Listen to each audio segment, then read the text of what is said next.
Yeah. What it do, man? It's your boy Hype Fan Eagle representing the Philadelphia Eagles by way of New Jersey. You already know, man. I got my guy right here with me, Hype Fan Jers. You already know, man. Shout out to my first time viewers. Shout out to my last time viewers. Shout out to the people that's viewing this video, whether religiously or in passing. And if you haven't yet, please subscribe to the YouTube channel down below. Hit that notification bell. And at the end of this video, y'all already know what to do, man. Leave your comments down below. I apologize for the little gloom and light at the back. You know what I mean? I'm gonna make sure that I get a better camera angle and all of that stuff. But without further ado, man, we are here. We are here to present y'all the all 22 Eagles versus Saints. We're gonna jump right into it. But before we get into it, let me holler at my boy Hype Fan Jers. What's going on? What it do? You know what I mean? How you feeling? If you want to give a brief summary of how you feeling about the Eagles, not just with this game, but just in totality, like how you feeling about the Philadelphia Eagles? First and foremost, man, thanks for asking. I'm doing real good. You already know, just grinding, continuing to work, and I'm happy to being a fan of the Eagles and just being a fan of the sport. I'm glad that we in the third or going to the fourth week of NFL. So I'm excited, man. But like you said, the question you asked, I'm pretty solid enough. What I'm seeing in the Eagles. Right at this moment, you already know there's some things that need to be cleaned up. On both sides of the field, like with the offense and the defense. But at the same time, I feel like we resilient and finding a way to win. Like all that everybody else said, and I agree. We one catch away from being 3-0. Yes. One catch away from being 3-0. So that's something good to speak on what we are doing. It's just a lot of stuff need to be cleaned up, even with Nick Sirianni with the coaching decisions and everything. And like my man LaShawn McCoy said though, and I kind of agree, but it doesn't make an excuse of how he's coaching.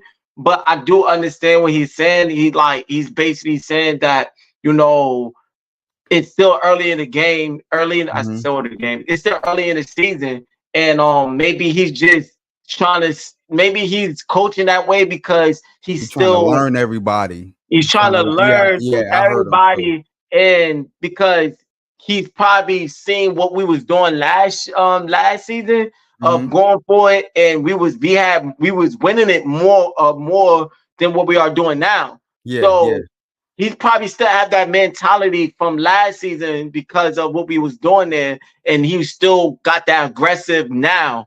And so it's early in this week 3. Yes, people are like, oh, you should have learned from the Falcons game, or why are you doing the same thing with the Saints game? He probably thought, okay, well, it was the reason why I didn't work a Falcons game, but let me try it again because we had something going. And even Saquon, that one time, I'm gonna say this, and that one fourth down that we went for. And even Saquon said that he felt like he liked the decision call. He should have found a better way to convert that. And I kind of felt like he could have, to be honest, when I was looking at that play, Saquon could have got that first down. You're talking about the touch push when we just pretty much we handed him off the ball. He could have got that much, but I think he's trying to force it in the inside. And he didn't get it. He had leverage to continue to go to the outside, because the man was getting blocked enough. All he had to do was continue to roll out to the outside. He probably would have got that first down. But I felt like he made the wrong decision to try to force it in the inside because he was probably just trying to heavy up and get the first, and what didn't work out. So I kind of felt like that was a little bit on what Saquon could have did in that moment. Than more than what the decision caller. Now, I will balance it out because it's still risky. You're taking that risk and it's still a coaching decision. But and I won't put that on Saquon, all that. It's still a coaching decion. So let me make that up. I'm not saying I want people like, oh, it's not Saquon. Nah, I'm not saying Saquon fault. It's still a coaching decision. But Saquon felt like he could have got that first. But it's a risk to coach you. For that reason, that's why you don't want to take too many of the risks than putting those players in that position. Just take the points and live for another drive. But like LaShawn McCoy said, it's early in the season. He's still trying to develop this new offense, this new whatever. So now if he do it again on the Bucks, you know, then yo, you're out of here, buddy. Yeah. We can't, yo. Just take the points. Don't take no more risks. Don't leave points off the board. Like, yo, just take the points. So, but other than that, I feel good on what we got. We's cleaning up. Only thing last I would say I hand it off to you is Jalen Hurts. He just gotta protect the ball a little bit more with a lot of his passing it. Like we said, some people like Shannon Sharps, he felt like it wasn't on the receiver on that interception, and he felt like Hurts should just never have threw it, and he's blaming Hurts fully on that. But I see a lot of analysts, which I agree is not really putting that on Hurts with that interception, because they felt like Devontae Smith could have cut over a little bit more better and got that touchdown. So, but it's still a decision, it's still an interception on Hurts. To know what type of receiver Devontae Smith is. So, but I feel like I have confidence he's going to clean that up more and more, go down the line. So overall, I like enough what I see on my team, but I do want to see more cleanup. So we'll see what this Bucks game. Yeah, same with me. I'm gonna speak briefly, and then we're gonna get right into the all 22. Same here, man. Like I said, I agree with you 100%, man. I feel like overall, we know that we are a good team, and we know we got a lot to clean up, especially, early on. I feel like we are making these mistakes early on, but I'm glad we making it early on rather than later, because now we get a chance early on in the season to see what we need to work on. I don't agree with Nick Sirianni's decision making, but hopefully this doesn't carry on until later on in the season. Hopefully he can learn from this. Like, okay, cool. Not every time we have to go for it on 4th down. We can just take a field goal and we can live to see another day. You can't if you play teams like, let's just say we play like who we got like the Bengals or like the Bucks or something like that. If it's down to the wire, I don't want him to be going for it on 4th. No, let's take our points right now. Let's take the points and let's move forward. But like you said, I agree with you with Jalen Hurts, man. I feel like all 3 of these games, if Jalen Hurts at least just minimize the turnovers. Let's just say he only had 2 turnovers. Then everybody would be talking about Jalen Hurts as being an elite quarterback, because he got good performances throughout all 3 of these games. It's just the turnovers that has everybody like, yo, come on, like you the same Jalen Hurts from last year or whatever. Like you know what I'm saying? So if he could clean up the turnovers, then I feel like all 3 of these games we'll be talking about him in a different light. Defensive side, if we could just keep, I'm not going to say, listen, every game is different. So I'm not expecting us to play on a level that we played the Saints. But if we can have similar play, you know what I mean, as far as getting pressure to the quarterback, you know what I mean? Our DBs is holding up. You know what I'm saying? That's what we said last video. We was like, yo, if we can get pressure to the quarterback, that can help our DBs out. And now we saw the result of that. We only held them to 219 total offense. That's it. That means Derek Carr didn't steamroll us through the air. You know what I mean? They really couldn't run the ball. It's because of our front 4, and that's all we wanted to see for real. So with that being said, I wanted to get into a readout of the stats, and then we're gonna get to the video real quick. It was 288 passing yards from the Eagles to the Saints 130. Then we had 172 rushing yards to the Saints 89. They couldn't get no run on us. Nothing at all. So total yards was 460 yards to the Saints 219. So they really couldn't move like we was moving. And Hurts 29 to 38 attempts, 311 11 he was efficient without them turnovers, bro. Yeah, exactly. He was. Carr was 14 to 25 to 142. He really couldn't do nothing. And Barkley was Saquon Barkley was 17 attempts and 147 yards with 2 touchdowns.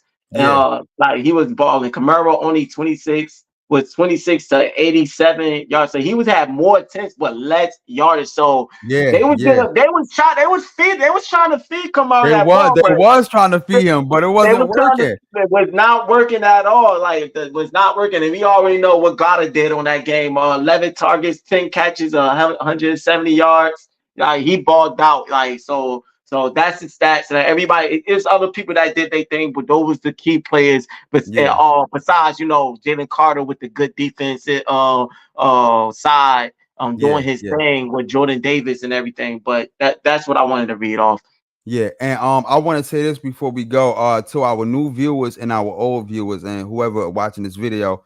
We're about to have a totally different show. We're still going to be on Hype Fan Eagle show, but we about to have something separate also that's in the works, and we're going to try to give it to y'all after the bye week. I want to try to make the timeline after the bye week. We're not going to do it during the Bucks game, but after our bye week, you know what I mean? And then we should have, we're going to try to actually broaden the broadcast into a wide span, not just talk about the Eagles, but talk about just sports, or just talk about football right now, just football. But in general, just talk about sports in general with a little bit of comedic laughter in between. You know what I'm saying? Just giving y'all a heads up, man.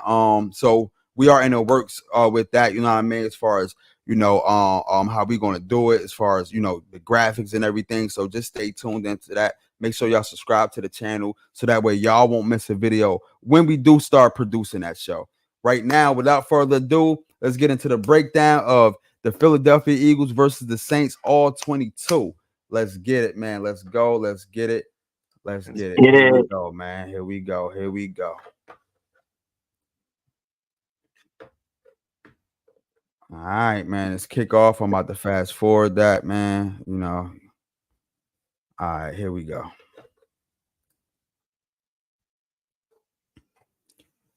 So there we go. Here we go. Let me see how this front. There, and look, you see the difference that I already see a difference. What tell me? Wait. Let me pause it real quick. I'm sorry. Tell me what difference do you see in the defense? And then I'll let you know. The difference is like they listen when we was at the last video. I said they should do what the Saints, the Eagles, Vic Fangio should do what the Saints did to the Cowboys. They got 5 people up. Yes, exactly. Exactly. They not so they planned a little. It's a little off a little bit, but more closer than how they was playing the other game. So but they control that line with another person up atop. So that was the key thing. That was the key. Yeah. That was the key. And what it is it's still you can still consider it a 3-man front, but what makes it a 5-man front is that you got these edges right here. Now you have 2 linebackers right here also. And what can happen is either they can drop back and play linebacker, or you could just blitz them off the edge. And so it's really like a 5-man front. Last time we only had a 4-man front without no linebackers on either side for it. It was just a 4-man front. This time you got a whole 5-man front, bro. So we actually did a great job. And I like the adjustment, bro. Yep. The adjustment is definitely legit. The adjustment is definitely legit. You know what? Let me see if I can my bad. I'm sorry, y'all. I'm trying to let me see. I don't like that one though. I like the one we was down at the bottom, but we'll fix that later. We good right now. We good, right? I like what I saw out of Zach Bond. Zach Bond was in confused. Actually, he lead the NFL in tackles right now. Yeah. You know what I mean? I'm not mad at that play. I'm not mad at that coverage right there. You know what I mean?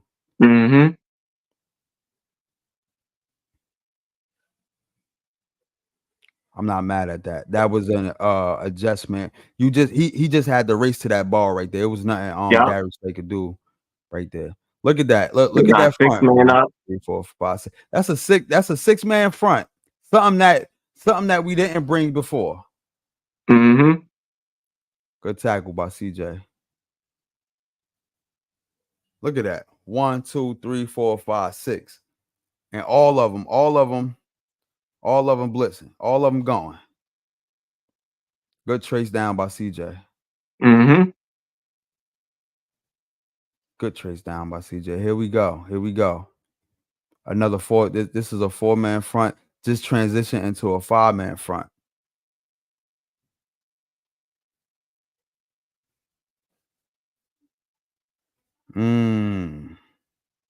He just got to that edge, but that was good takedown.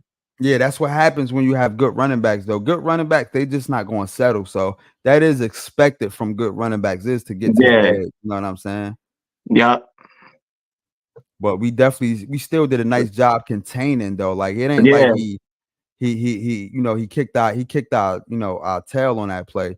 He did a nice job containing and shit. And I just want to let y'all know, we're not gonna go through all 22. We're just showing some video right here. You know what I mean? Getting a couple of clips and everything like that, so that way y'all can watch it with us and we could, break it down somewhat. Yeah. And because also, like I said before, it don't look like he's scared to play. Come up. Like sometimes you can't be playing too far back that much. You gotta have some men come up. Who was that got too little bit of happy feet? Yo, you want to know the crazy thing? I've been trying to figure out who is number 19. But yeah, that's Josh Sweat. Is that Josh Sweat? Okay, that's Josh Sweat. Yeah, the whole time I've been trying to figure out who number 19 is. I could not pinpoint who number 19 is, but nah, that's Josh Sweat, man. That's Josh Sweat. Okay. Let me see. Good contain, good tackle. Who that's by? I ain't gonna lie, Jordan Davis and Jalen Carter, they was wreaking havoc, bro. They was. I would like to see that out of. I know Jordan Davis. Jalen Carter got the ability. I would like to see more of that from Jordan Davis, though. Yep. They was playing a little soft coverage right there. Yeah. They went back to a 4. Let me see. Yep, went back to a 4-man front. Good. Okay.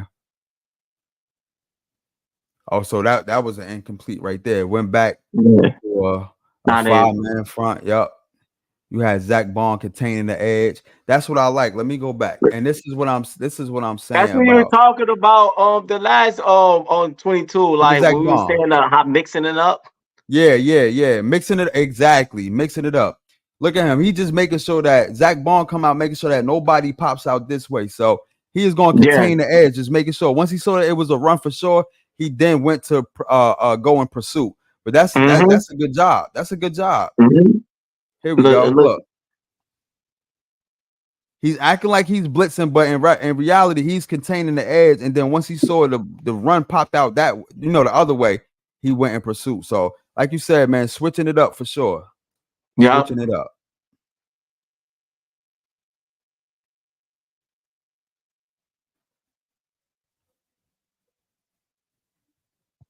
Look at that. That's a whole switch up defense right there. And he had somebody blitzing on that one too. Yeah. So that's good. Night good catch. Who caught that? Who caught that? Chris Olave? I think that was Olave. Yeah. That was good catch by Chris Olave.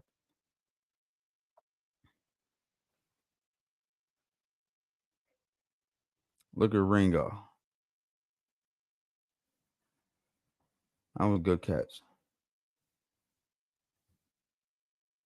He did his 1-2 though. Chris Olave definitely did his 1-2. He caught a pass on CJ Gardner-Johnson and shit. Another one. I'm like, damn, yo. When it comes to covering all the way back there, CJ be getting cooked. That's my dog, though. Definitely, dude. Like this season, he definitely be getting cooked.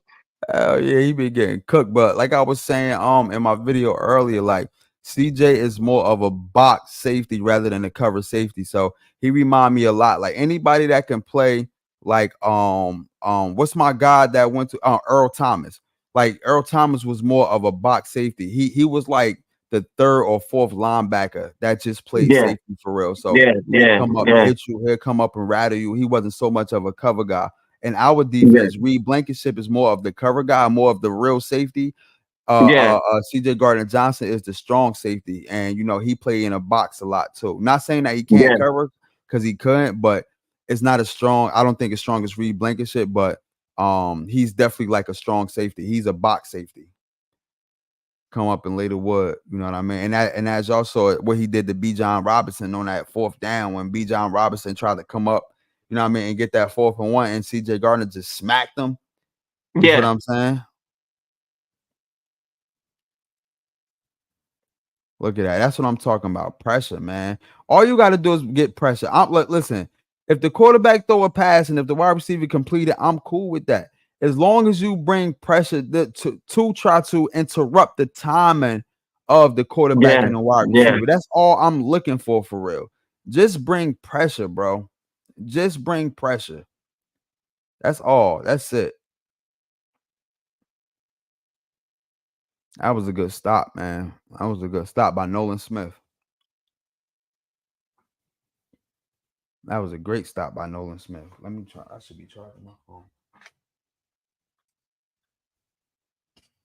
Only thing I want Vic Fangio to do a little bit more. Maybe he start doing it one of the games that I didn't peep out.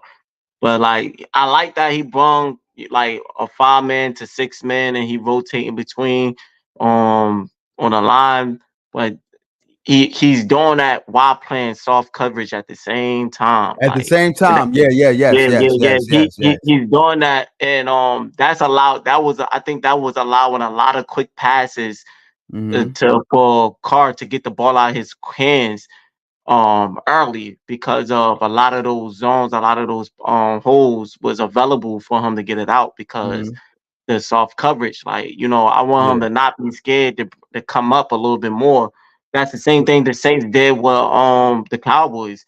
They had a 5-man, 6-man, 5-man and 6-man up front, but then they was playing up close at the same time, and that was allowing Dak not to have time to get the ball out his hand. Like, but I guess even through the soft coverage he was playing with, our linemen were just getting they started to get in fast enough that it didn't even matter. Like, but a lot of times doing that way, you're allowing the ball to come out quick for a quarterback. Like he'll see that pressure come, but since he hot route a quick route, like a slant or something, it won't even matter because that's just gonna allow him to get the ball out real quick. Like, sometimes you gotta. But that always been his defense, even when like if you just go back and watch, just go back and watch a little bit of Miami and how they ran their defense, because that's where he came from last year or whatever like that. Yeah, that always been his kind of play style. It's like with him, it's like, I'd rather give up short passes than anything deep. That's why he played a lot of like coverage or whatever like that. So it's kind of like a give and take defense. If you really, it's not really aggressive. You know what I'm saying? Yeah. It got a little somewhat. Well, how he played the Saints had a little aggressiveness to it, but not all the way. It was just based on the players, the Jalen Carter and Jordan Davis, and those guys just played phenomenal, and they got in, and he said that he even on his press conference he was talking about it. Yeah, let me see what's up though.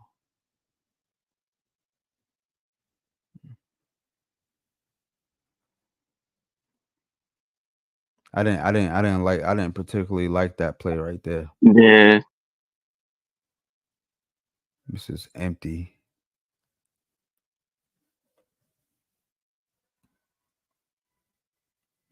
Who that? What's my man's name again? The running back. That's what happened when you go empty without any type of protection or whatever. They're gonna bring the house. Look at everybody. Let me see. 1, 2, 3, 4, 5, 6, 7. Let me see if they bring. I know somebody dropping back in coverage. Yeah, okay. I know that play.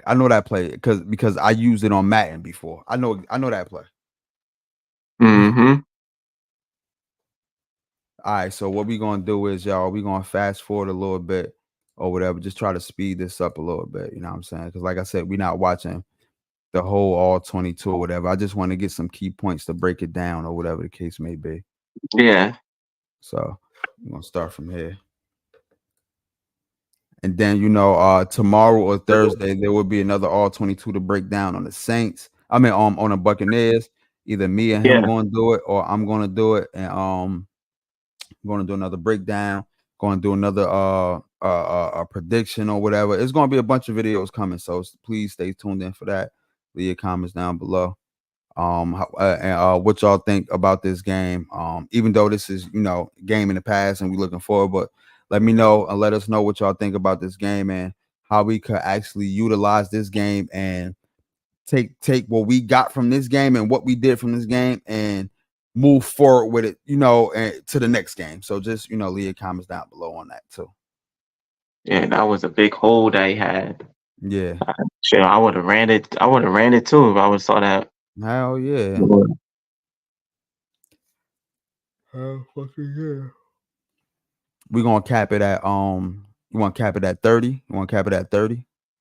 Yeah, we cap it at 30. All right, cool. We're gonna cap it at 30.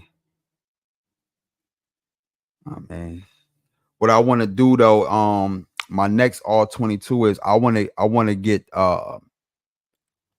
key moments of the game, key film, even if I gotta like screen record it or whatever. Like, listen, I'm letting y'all into the process too. So you know what I mean? So I just want to let y'all know, like, I don't want listen, y'all are part of this too. Whoever viewing this video, y'all are part of this too. So what I'm gonna do next time is I'm gonna get key moments of the all 22, screen record it, and then put the video up so that way we can actually individually talk about, you know, instead of watching this long ass all 22. Just get key moments of the, you know what I mean, key clips or whatever like that. Yeah. And we could break down the key clips of the game. So, I will have to watch the all 22 personally, and then as I'm watching it, I start screen recording certain moments of the all 22, and that's gonna be like an hour or something long, but it's all good though. I'm cool with that.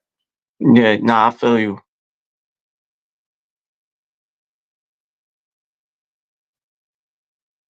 I ain't gonna lie, I wouldn't never saw that. Yeah.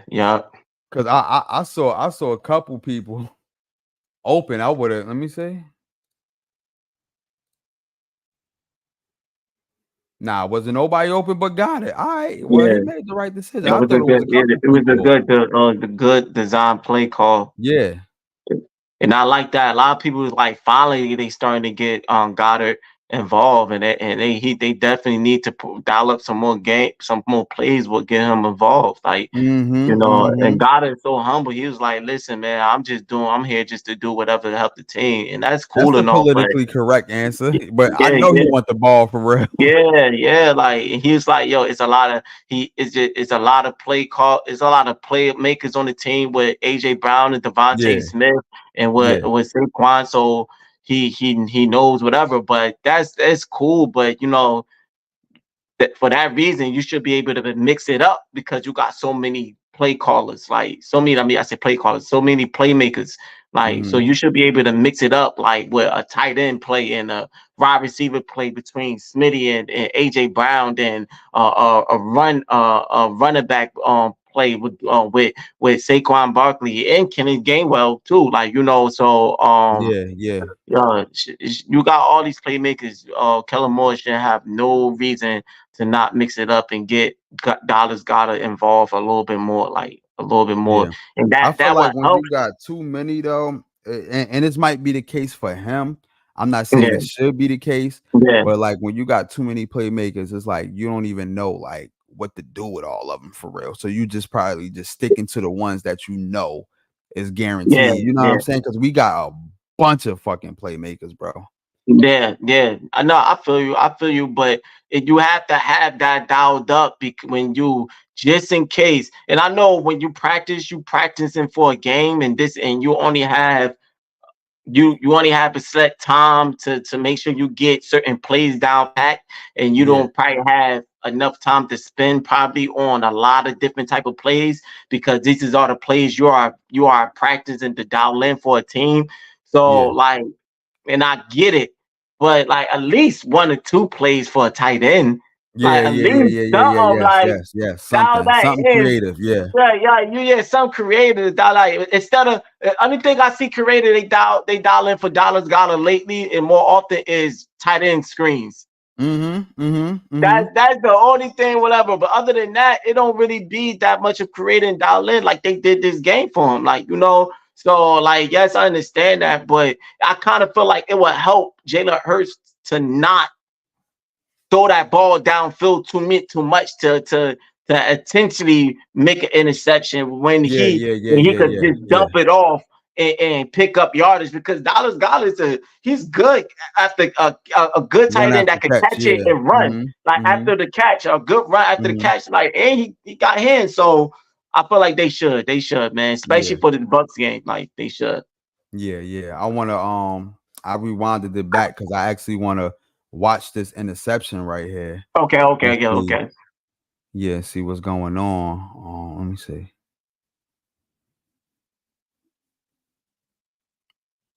Let me go back and look at that.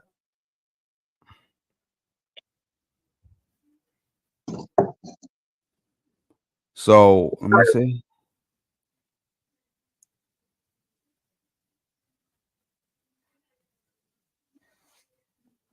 So yeah, okay. I see what everybody is pretty much saying. Like Smitty should have been more aggressive to the inside because he know that the wide. Okay, here you go. The safety had the safety. It's no. You trying to show it? Yeah, you see it? No. Okay. My bad, y'all. I Oh, my bad. apologize. My bad, viewers. All right, so let me rewind it back because the people ain't see. People ain't see it. All right, so in the end zone, the safety can't go back no more. This is all land right here. So you have to be aggressive going in the touchdown because there's nothing else back there. Yeah, Like that's all the safety. That's what Jalen Hurts thought he was gonna do. Yeah. And Shannon Sharp is like, oh, why would he throw that ball? You know that because what you saying is what Shannon Sharp is saying, but in the opposite way. He's saying, why would Jalen Hurts throw that ball when you know the safety only way he could go is forward? Yeah. He can't go back. So he already got momentum to go forward. So why would he throw that ball? Which I get what Shannon Sharp's saying, but Devontae Smith had leverage in quickness. He's already fast on his feet. So if he could be quick and cut over in the right timing, that safety would not have time to come to that ball that quick. That's what Jalen Hurts do it right then to expecting him to do that. But it ain't like the safety was really okay. If you want to take Shannon Sharp example, like if the safety he don't got nothing to do but move forward. The safety wasn't really moving forward. All Devontae Smith had to do is just make it timely and cut in and be aggressive. And that shit would have been right there. It would have been right there. He would have probably got tackled. He would probably got hit. But all he had to do was, other than that, hold on the ball. And if he would have dropped the ball, it would have just been incomplete. It would have never been an interception. But Devontae Smith didn't cut over, which I didn't understand why. Like, I agree with what you said made more sense than what Shannon Sharp is saying. What you saying is Devontae Smith, for you to know that only way for the safety could go is forward, you should have been more aggressive into cutting it, instead of going in soft and around like a little round shape. Like, you should have been more aggressive to cut in to acknowledge that, well, let me give my quarterback a chance. Where to throw that ball at. That's all it is. Where to throw that ball at. And I felt like Jalen Hurts thought he was on the same page with Devontae Smith, and it wasn't. And that's why that's what that interception was. So I look at that in that more perspective. But like, Shannon Sharp is the only one that's saying that. To be honest, a lot of other innings I'm hearing is which I ain't hear other people saying, but most of the people that I did hear, they feel like that was on the beat. They say, I kind of feel like that was more the receiver fault than Hurts, which that's how I feel too. And we criticize, we not biased, we criticize whatever, but on that play, I lean more that on Devontae Smith. And Devontae Smith, it's a good receiver. That don't take away what he could do. But on that particular play, I felt like he didn't necessarily show his veteranness there. That one play. Not overall, just that one specific play he didn't, because he he should have gave him a more of a chance, like, you know. Yeah. So I don't really think Shannon Sharp rock with Jalen Hurts like that. You know what I'm saying? Like he always talking to everybody think I be hating on Jalen Hurts, but it's like, yo, the way you talk, I haven't seen you really say anything too positive about him, or I haven't seen you say anything that's fair about Jalen Hurts. It's always like you always. I don't be getting Shannon Sharp sometime when it comes to, you know, like he can be biased to certain players, and I understand that, you know, you have your favorite players in the NFL. But at the end of the day, like you on YouTube, you on TV, you got to talk about these players. At least give them a fair shake. Yep. Now I feel like he up and down when it comes to a lot of players, you know, especially just specifically speaking about Jalen Hurts. Like I heard. Don't get me wrong. I heard him talk good on Jalen Hurts. But at the same time, it's like soon as he do something like something, you know, unusual, and he's not having the right, like how he be. He's on that talking down on him type mode now. And instead of it's like he acknowledged more of his mistakes than his good. When he's good, he prays the he's this, he's that. But then when he's like makes a little bit of mistakes, he acknowledge more of his mistakes than when he's good. Like, of course, like when a player is having mistakes, we're gonna speak on it. Like we speak on Jalen Hurts' mistakes all the time. But at the same time, we gonna speak on his good too. We're not gonna just like, oh, he this, he need whatever. We're gonna be like, yo, Jalen Hurts, he's still balling though. He gotta clean up those turnovers. But my man, he's at the end of the day, he find a way to win. At the end of the day, like, you know, he's made a lot of clutch plays. And I heard I'm gonna say this, and I'm in it. It was one end of this. I forget his name. I gotta remember these guys that be on these podcasts. It was one of the guys. He said it. Go ahead, my bad.